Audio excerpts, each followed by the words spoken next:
दोस्तों मुकम्मल English grammar course का आज सबक नंबर 12 है। याद रखिएगा दोस्तों, जैसा कि प्रीवियस सबक में मैंने आपको बताया था कि हमने आपके लिए पार्ट्स ऑफ स्पीच का एक मुकम्मल एक सीरीज शुरू की है, जिसकी 3 क्लासेस हम ऑलरेडी अपलोड कर चुके हैं। अगर आपने उन क्लासेस को मिस कर दिया है तो आपको इस वीडियो के डिस्क्रिप्शन में तमाम क्लासेस के लिंक्स बआसानी मिल जाएंगे। आज के सबक में हम आपको क्या सिखाने वाले हैं आगे जाकर हम आपको लाजमी बताएंगे, लेकिन उससे पहले अगर आप हमारे इस चैनल पर न्यू हैं तो हम आपसे रिक्वेस्ट करेंगे कि आप हमारे चैनल को सब्सक्राइब करें और साथ में बेल आइकन को लाजमी प्रेस कर दें। दोस्तों अगर आप हमारे साथ व्हाट्सएप पर भी इंग्लिश सीखना चाहते हैं, उसके लिए आपने वीडियो के नीचे दिए गए लिंक पर क्लिक करना है और हमारे व्हाट्सएप ग्रुप को ज्वाइन कर लेना है। तो चलें दोस्तों, सबक नंबर 12 का बाकायदा आगाज करते हैं। लेकिन दोस्तों आपको ये पता होना चाहिए कि हमने आपको सबक नंबर 11 में क्या सिखाया था। अगर आपने मिस कर दिया है तो आपने उस क्लास को लाजमी देखना है, क्योंकि आपको हम तरतीब के साथ पार्ट्स ऑफ स्पीच सिखा रहे हैं। दोस्तों प्रीवियस क्लास में हमने आपको प्रोनाउन और इसकी तमाम टाइप्स के बारे में सिखाया था। प्रोनाउन और इसकी तमाम टाइप्स जिसको हम राइटिंग में तो बहुत ज़्यादा यूज़ कर रहे होते हैं, स्पीकिंग में बहुत कम इनको यूज़ किया जाता है। लेकिन अगर आप एक स्टूडेंट हैं, आपको प्रोनाउन और इसकी टाइप्स का काफ़ी ज़्यादा सामना करना पड़ता है अपनी एग्ज़ाम्स वगैरह में या वैसे ही लिखाई में, तो आपने इनको लाजमी सीख लेना है। आपने वीडियो के नीचे दिए गए लिंक पर क्लिक करना है और इस क्लास को लाजमी देखना है। प्रोनाउन और इसकी तमाम किस्में आपके लिए 100% क्लियर हो जाएंगी। तो दोस्तों आज के सबक में हम आपको क्या सिखाने वाले हैं? Verb and it's all types. आज के सबक में हम आपको वर्ब और उसकी तमाम किस्में, ऑलमोस्ट 13 हमारे पास टाइप्स हैं, जो कि आज की इस क्लास में हम आपको एग्जाम्पल्स के जरिए बिल्कुल क्लियर करवाने वाले हैं। अगर हम स्पीकिंग की बात करें तो वर्ब और उसकी तमाम टाइप्स को काफ़ी ज़्यादा स्पीकिंग में यानी बोलते वक्त इनको इस्तेमाल किया जाता है। राइटिंग में तो ऑब्वियसली इनको किया जाता है, लेकिन स्पीकिंग में भी इनको बहुत ज़्यादा इस्तेमाल किया जाता है। यकीन करें दोस्तों, वर्ब और इसकी तमाम टाइप्स, अगर आपको कन्फ्यूजन है, आपको पहले कभी समझ नहीं आया, आपने मेरे साथ ये लेसन आखिर तक देखना है। आपको मैं वर्ब और इसकी तमाम किस्में 15 मिनट में सिखाने वाला हूं, तो आपने मेरे साथ आखिर तक लाजमी देखना है जी। तो दोस्तों सबसे पहले तो हमें पता होना चाहिए कि वर्ब क्या होता है। टाइप्स की बात तो हम बाद में करेंगे, लेकिन सबसे पहले हमारा जो मेन टॉपिक है वर्ब, उसके बारे में हमें पता होना चाहिए। वो लफ्ज़ जो किसी काम या हालत को जाहिर करे। अच्छा, आमतौर पर स्टूडेंट्स के माइंड में क्या होता है कि वर्ब क्या है? वो ये कहते हैं कि वर्ब वो है जो किसी एक्शन को जाहिर करे। दोस्तों ये वाली डेफिनेशन कंप्लीट नहीं है। आपको वर्ब की कंप्लीट डेफिनेशन को सीखना है, अंडरस्टैंड करना है और इसको यूज़ करना है।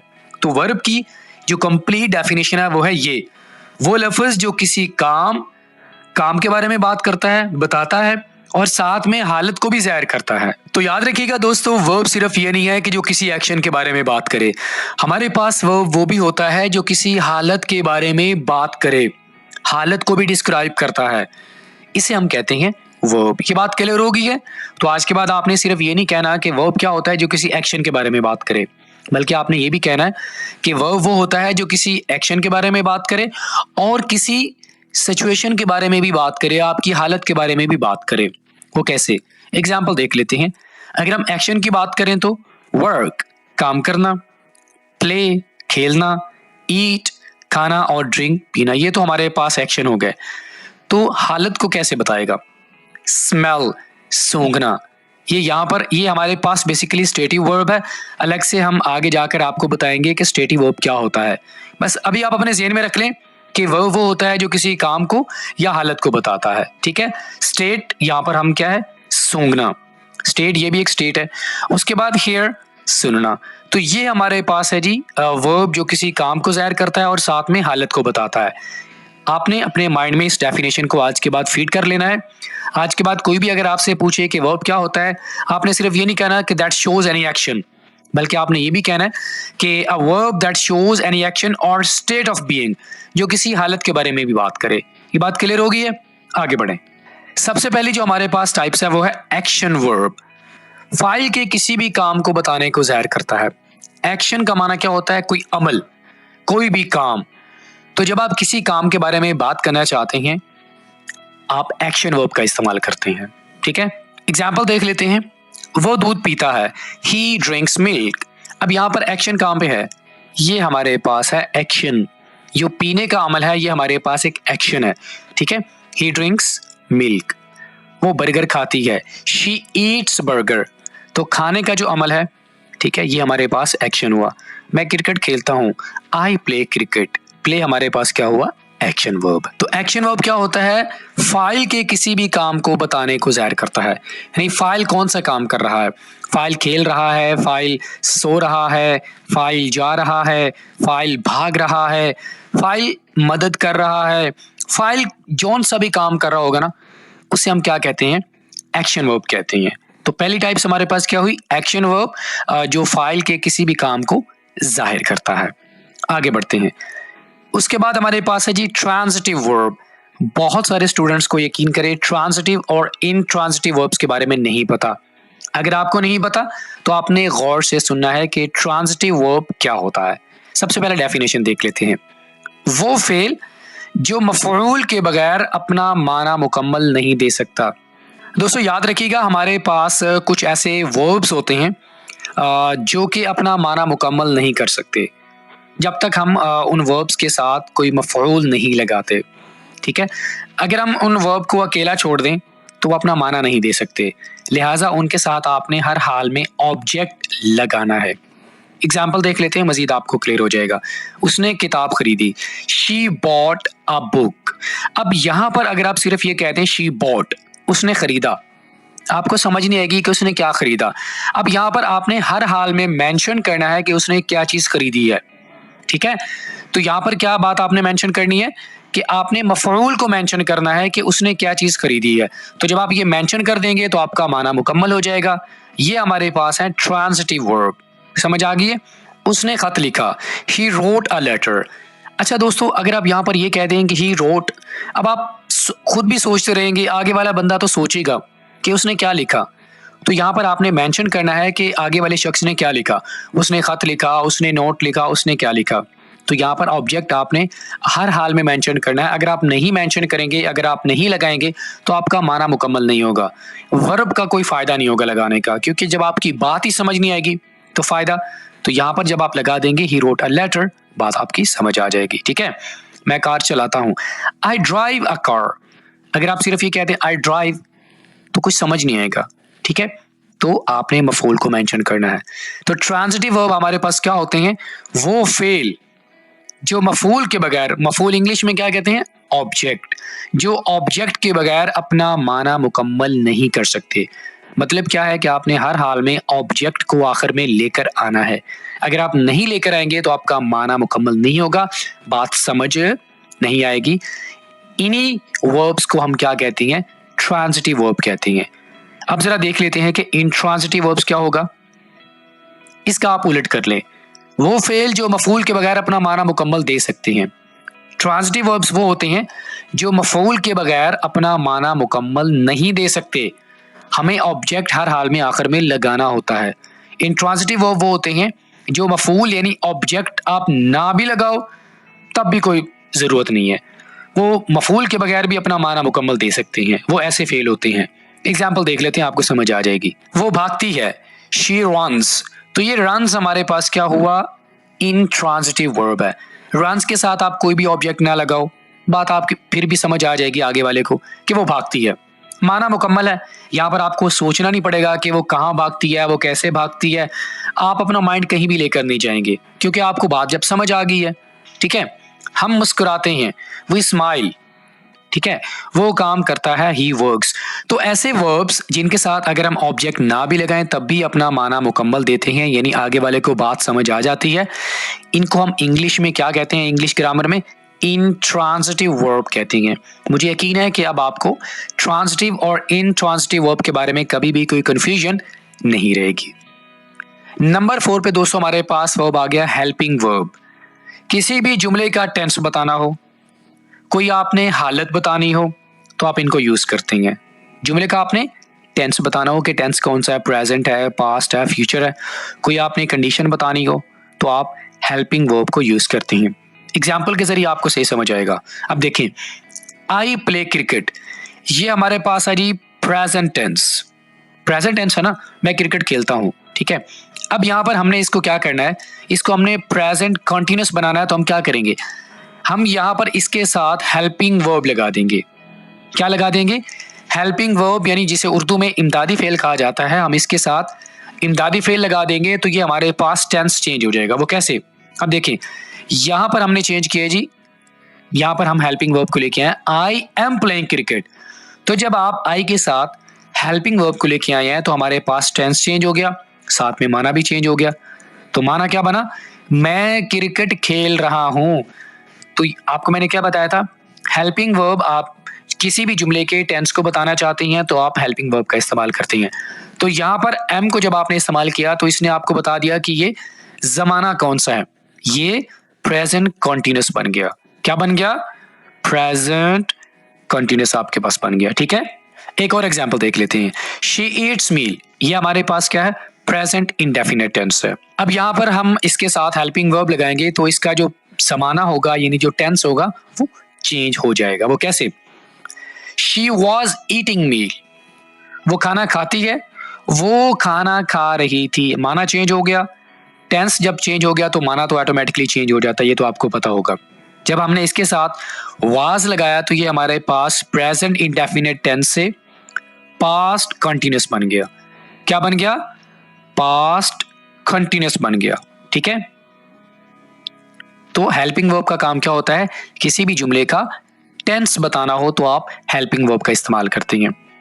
हालत बताते हैं, ही स्लीप्स, वो सोता है। अब यहां पर हमने हालत बतानी है, ही हैज स्लेप्ट, वो सो चुका है। तो यहाँ पर टेंस भी चेंज हो गया, आपने यहाँ पर हालत भी बता दी है। तो दोस्तों मुझे यकीन है कि आपको समझ आ गया होगा कि हेल्पिंग वर्ब किसे कहते हैं। आपने किसी भी जुमले का आपने टेंस बताना है या आपने कोई हालत बतानी है तो आप हेल्पिंग वर्ब का इस्तेमाल करते हैं। सिंपल सी बात है, हमारे पास हर एक टेंस में हेल्पिंग वर्ब्स यूज होते हैं। तो जैसे जैसे आप उन हेल्पिंग वर्ब्स को यूज करते जाएंगे, वो हेल्पिंग वर्ब्स आपको बताते जाएंगे कि ये कौन सा टेंस है, ये प्रेजेंट कॉन्टिन्यूस है, ये पास्ट कॉन्टिन्यूस है, ये फ्यूचर है, या कौन सा टेंस है। यही फंक्शन होता है हेल्पिंग वर्ब का। ठीक है, आगे बढ़ते हैं। दोस्तों नंबर 5 पे हमारे पास है मेन वर्ब। याद रखिएगा, हर एक सेंटेंस में एक मेन वर्ब होता है। मेन वर्ब ही असल वर्ब होता है जो कि आपके असल एक्शन के बारे में आगे वाले को बताता है, जो आप परफॉर्म कर रहे होते हैं या कोई भी परफॉर्म कर रहा होता है। ठीक है, इमदादी फेल से हटकर जुमले में एक फेल होता है। इमदादी फेल का मुराद क्या होता है? अभी आपको मैंने बताया हेल्पिंग वर्ब। हेल्पिंग वर्ब से हटके हमारे पास सेंटेंस में एक फेल होता है, उसे हम क्या कहते हैं? मेन वर्ब कहते हैं। एग्जाम्पल देखते हैं, आपको समझ आ जाएगी। वो स्कूल जा रही है, she is going to school, ये हमारे पास है हेल्पिंग वर्ब, ये हमारे पास है सब्जेक्ट। अब आप हेल्पिंग वर्ब को एक दफा साइड पे रखें, हमारे पास यहाँ पर मेन वर्ब कौन सा है? जी, गोइंग। तो गोइंग हमारे पास यहाँ पर मेन वर्ब होगा, जो कि असल एक्शन की बात जो हम कर रहे हैं वो हम गोइंग वाला जो वर्ब है उसको हम इस्तेमाल कर रहे हैं। ठीक है, she is going to school, वो स्कूल जा रही है। वो एक किताब पढ़ रहा है, he is reading a book. इमदादी फेल को छोड़ें, आगे मेन वर्ब देखें, ये हमारे पास है मेन वर्ब। ठीक है, मेन वर्ब क्या है? ये हमारे पास है, he is reading a book, वो एक किताब पढ़ रहा है। हम पानी पी रहे हैं, वी आर ड्रिंकिंग वाटर। तो यहाँ पर मेन वर्ब कौन सा है? जी, आप हमारे इस लेसन को गौर से देख रहे हैं तभी आपको इस बात की समझ आ रही है। ठीक है दोस्तों, आपने आखिर तक लाजमी देखना है अगर आप चाहते हैं कि आपको टाइप्स ऑफ वर्ब अच्छे से समझ आ जाए। तो वी आर ड्रिंकिंग वाटर, तो ड्रिंकिंग हमारे पास क्या हुआ? ये हमारे पास मेन वर्ब है। आपको समझ आ गई है? मेन वर्ब क्या होता है? सेंटेंस के अंदर हम एक सब्जेक्ट का इस्तेमाल करते हैं, उसके बाद हम अगर चाहें तो आप अगर टेंस बताना हो आपने तो आप इमदादी फेल का इस्तेमाल करते हैं, यानी जिसे इंग्लिश में हेल्पिंग वर्ब कहा जाता है। तो इनसे हटके हम एक मेन वर्ब का इस्तेमाल करते हैं। आपको मैंने एग्जाम्पल के जरिए सिखा दिया, तो उस मेन वर्ब को आप क्या कहते हैं, यानी ये भी हमारे पास वर्ब की एक टाइप्स होती है। ठीक है दोस्तों, नंबर 6 पे हमारे पास आ गया स्टेटिव वर्ब। आपको अभी मैंने थोड़ी देर पहले क्या बताया था दोस्तों कि वर्ब क्या होता है? जो किसी एक्शन के बारे में बात करे या किसी चीज के होने के बारे में बात करे, यानी हालत के बारे में बात करे, तो इसे हम कहते हैं स्टेटिव वर्ब। आपको मैंने बताया था कि आगे जाकर मैं आपको बताऊंगा, तो ये हमारे पास वो वाली टाइप है स्टेटिव वर्ब। डेफिनेशन देख लेते हैं। वो फेल जो किसी हालत, सोच, राय या जज्बात को बताने के लिए यूज होते हैं। दोस्तों याद रखिएगा, यहाँ पर स्टेटिव वर्ब 4 तरह की सिचुएशंस को बताने के लिए इस्तेमाल हो रहे हैं। वो कौन सी? आपने कोई हालत बतानी हो, आप अपनी कोई सोच बताना चाहती हैं, आप अपनी कोई राय के बारे में बात करना चाहती हैं, आप अपने इमोशंस के बारे में बात करना चाहती हैं, तो हम इंग्लिश में जो वर्ब की टाइप यूज करेंगे वो कौन सी होगी? Stative verb. ठीक है, एग्जाम्पल्स के जरिए हमें बेहतर समझ आएगा। मैं उससे प्यार करता हूँ, आई लव हिम। यहाँ पर आप अपने जो जज्बात है उनके बारे में बात कर रहे हैं, आई लव हिम। ये हमारे पास जो आमतौर पर जो हम वर्ब इस्तेमाल करते हैं जैसे कि खाना पीना सोना, ये उनसे हटके वर्ब्स होते हैं। यानी ये वो वर्ब्स होते हैं जिनको इस्तेमाल करके हम अपने जज्बात के बारे में बात करते हैं, हम अपनी सोच के बारे में बात करते हैं, राय देने के लिए इस्तेमाल करते हैं, या कोई भी सिचुएशन बताने के लिए इस्तेमाल करते हैं। तो ये हमारे पास जो वर्ब्स होते हैं, इन वर्ब्स को इंग्लिश ग्रामर में स्टेटिव वर्ब कहा जाता है। ठीक है, तो यहाँ पर आप अपने प्यार का इजहार कर रहे हैं, आई लव हिम, मैं उससे प्यार करता हूँ। तो ये लव हमारे पास क्या हुआ? स्टेटिव वर्ब हुआ। यानी आप क्या बता रहे हैं? आप अपने जज्बात के बारे में बात कर रहे हैं। ठीक है, मैं अल्लाह पर यकीन रखता हूँ, आई बिलीव इन अल्लाह। तो यहाँ पर आप अपनी कोई राय बता रहे हैं, या आपकी सोच भी हो सकती है। ठीक है, आपकी सोच ये है कि मतलब आप अल्लाह पर यकीन रखती हैं, आई बिलीव इन अल्लाह। ठीक है, वो खुशी महसूस करता है, ही फील्स हैप्पीनेस, फील्स। यहाँ पर आप अपनी सोच बता रहे हैं, यहाँ पर अपनी जज्बात के बारे में बात कर रहे हैं। ही फील्स हैप्पीनेस, वो खुशी महसूस करता है। मेरे पास एक कार है, आई हैव ए कार। या आप अपनी कोई मलकियत के बारे में बात करना चाहते हैं। तो देखें, ये वाले जो वर्ब्स हैं ये हमारे पास कुछ डिफरेंट से हैं। ठीक है, तो इन सोच राय या जज्बात के बारे में बात करने के लिए इन वर्ब्स को इंग्लिश ग्रामर में क्या कहा जाता है? स्टेटिव वर्ब कहा जाता है।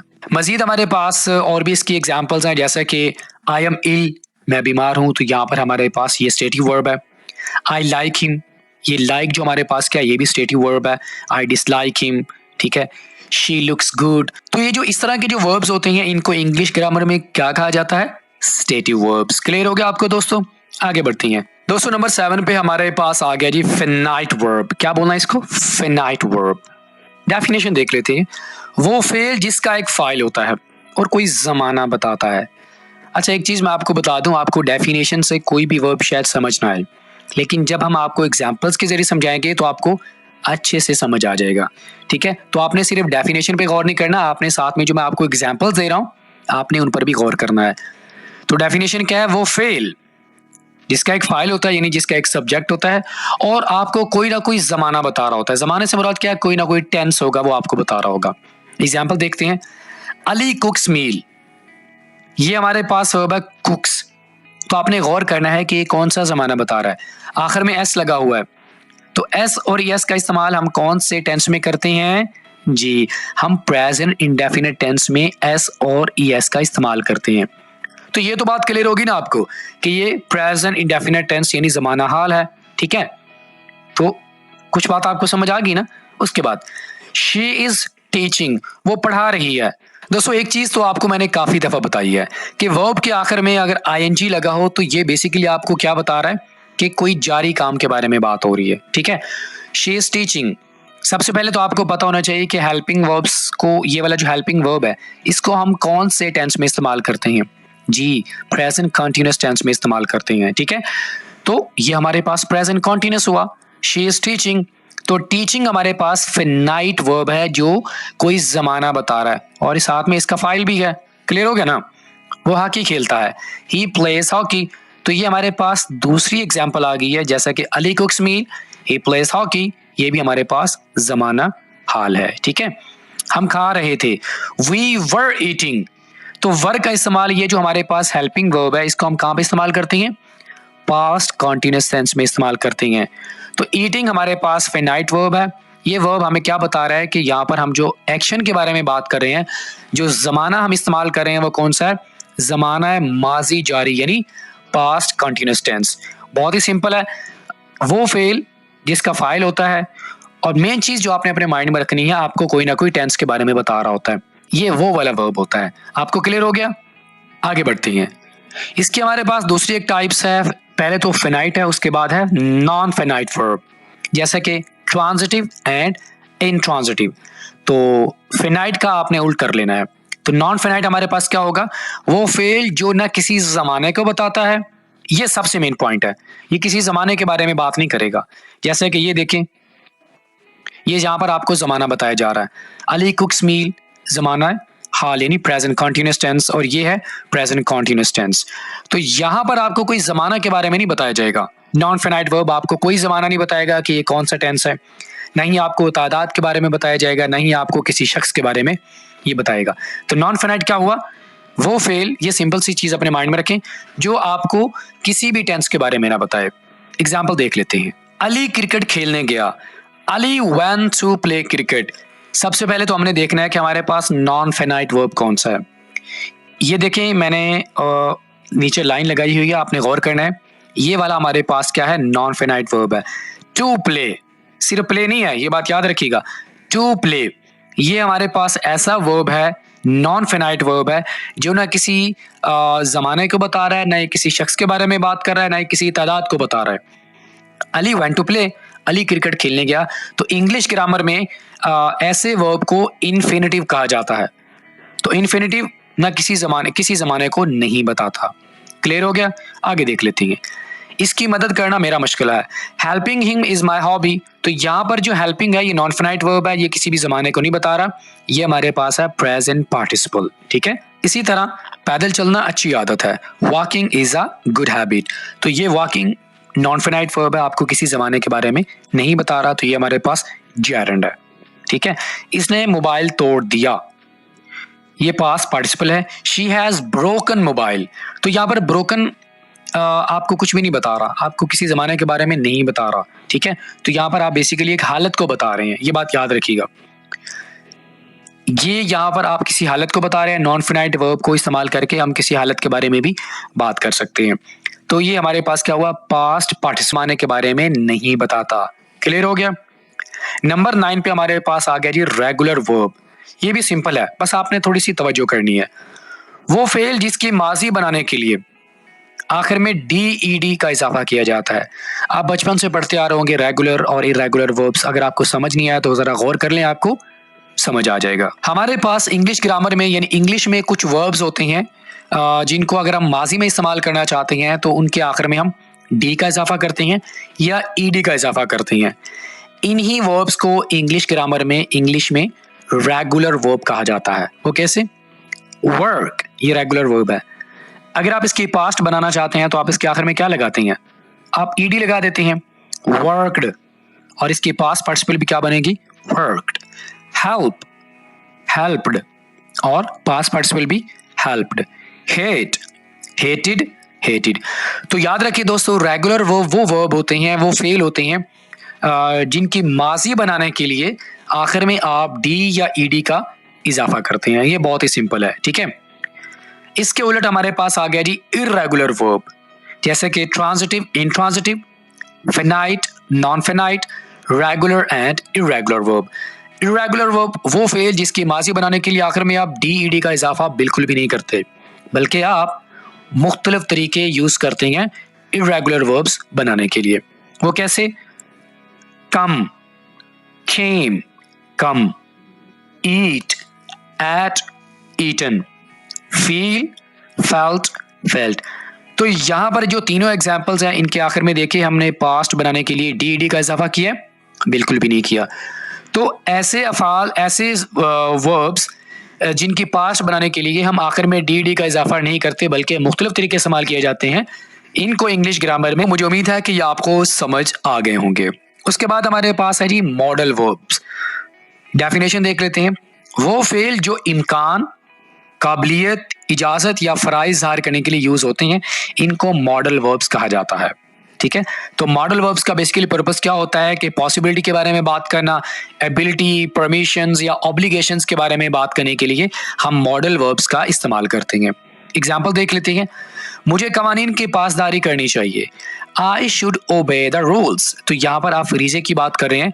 देखें, हमें कवानीन की पासदारी हर हाल में करनी चाहिए, तो ये आप एक ऑब्लिगेशन की बात कर रहे हैं, तो यहाँ पर आप शुड का इस्तेमाल कर रहे हैं। I should obey the rules. ठीक है। वो एक खत लिख सकती है। She can write a letter. यहाँ पर हम कैन का इस्तेमाल कर रहे हैं, तो हम कैन का इस्तेमाल करके किसी की काबिलियत के बारे में बात कर रहे हैं। She can write a letter, वो एक खत लिख सकती है, काबिलियत के बारे में बात हो रही है। क्या मुझे पैसे दे सकते हैं? Could you give me money? यहाँ पर हम दरखास्त कर रहे हैं। ठीक है। अली शायद आज देर से आए, Ali may be late today.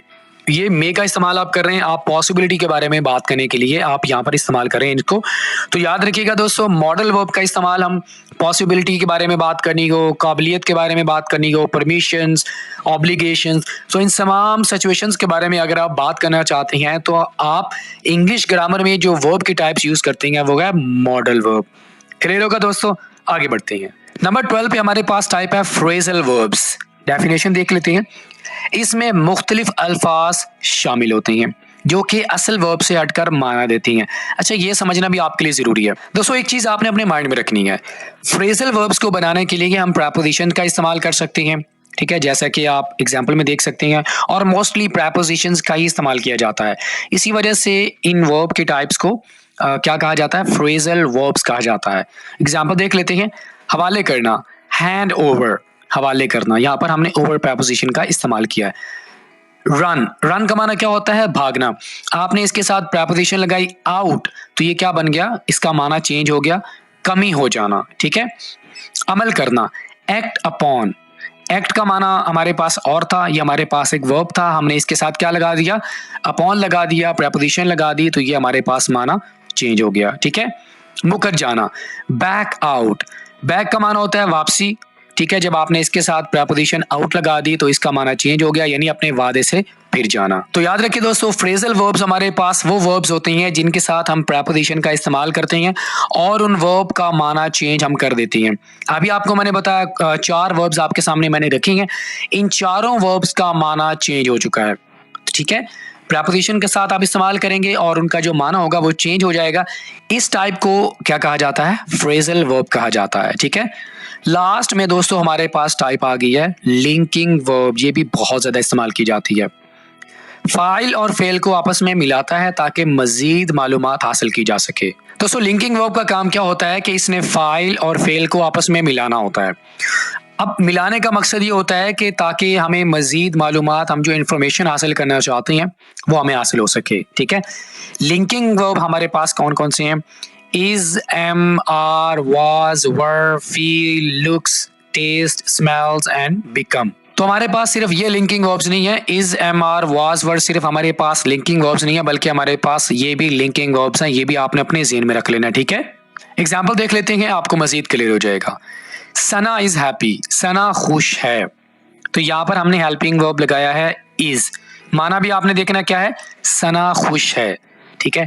तो यहाँ पर हम इसका अगर माना चेंज करना चाहते हैं, आपको मैंने बताया था कि मजीद मालूमात आप हासिल करना चाहते हैं, तो आप क्या करेंगे, आप यहाँ पर ये वाला लिंकिंग वर्ब लगाएंगे। सना लुक्स हैप्पी, सना खुश दिखाई देती है, तो इसका माना क्या हो गया, थोड़ा सा चेंज हो गया, तो इसे हम क्या कहते हैं, लिंकिंग वर्ब कहते हैं, ठीक है। द मील इज बैड, खाना बुरा है। द फूड स्मेल्स बैड, ठीक है। तो आप यहाँ पर इस तरह की सिचुएशंस करेंगे कि पहले आप हेल्पिंग वर्ब लगाएंगे, इज, एम, आर, वाज, वर में से कोई एक लगाएंगे।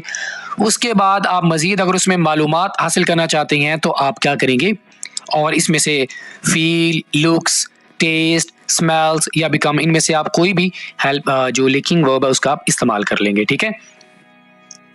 द फूड स्मेल्स बैड, खाने की बदबू बुरी है। The ice cream is good, ice cream अच्छी है। तो इसमें आप क्या करना चाहते हैं, मजीद मालूमात आप लेना चाहते हैं, तो आप क्या करेंगे, the ice cream tests good, ice cream का जायका अच्छा है, ठीक है। तो लिंकिंग वर्ब का बेसिकली फंक्शन क्या होता है कि ये फाइल और फेल को आपस में मिलाता है, और मकसद ये होता है कि आपको मजीद मालूमात हासिल हो सके। ये बेसिक फंक्शन है लिंकिंग वर्ब का। क्लियर हो गया दोस्तों? ऑलराइट फ्रेंड्स, इसी के साथ ही आज का हमारा सबक नंबर 12 यहीं पे मुकम्मल होता है। दोस्तों अगर आपको पहले कभी भी वर्ब की टाइप समझ नहीं आई तो आपने इस लेसन को गौर से देखना है शुरू से लेके आखिर तक, ताकि आप इन तमाम टाइप्स को बेहतर तरीके से अंडरस्टैंड कर सकें, आपको राइटिंग में कोई इशू ना हो और स्पीकिंग में खासकर आपको इनको बहुत ज़्यादा इस्तेमाल करना पड़ता है, आपको कोई इशू ना हो। दोस्तों आपके साथ मुलाकात होगी नेक्स्ट किसी और लेक्चर के साथ। टिल देन अल्लाह हाफ़िज़।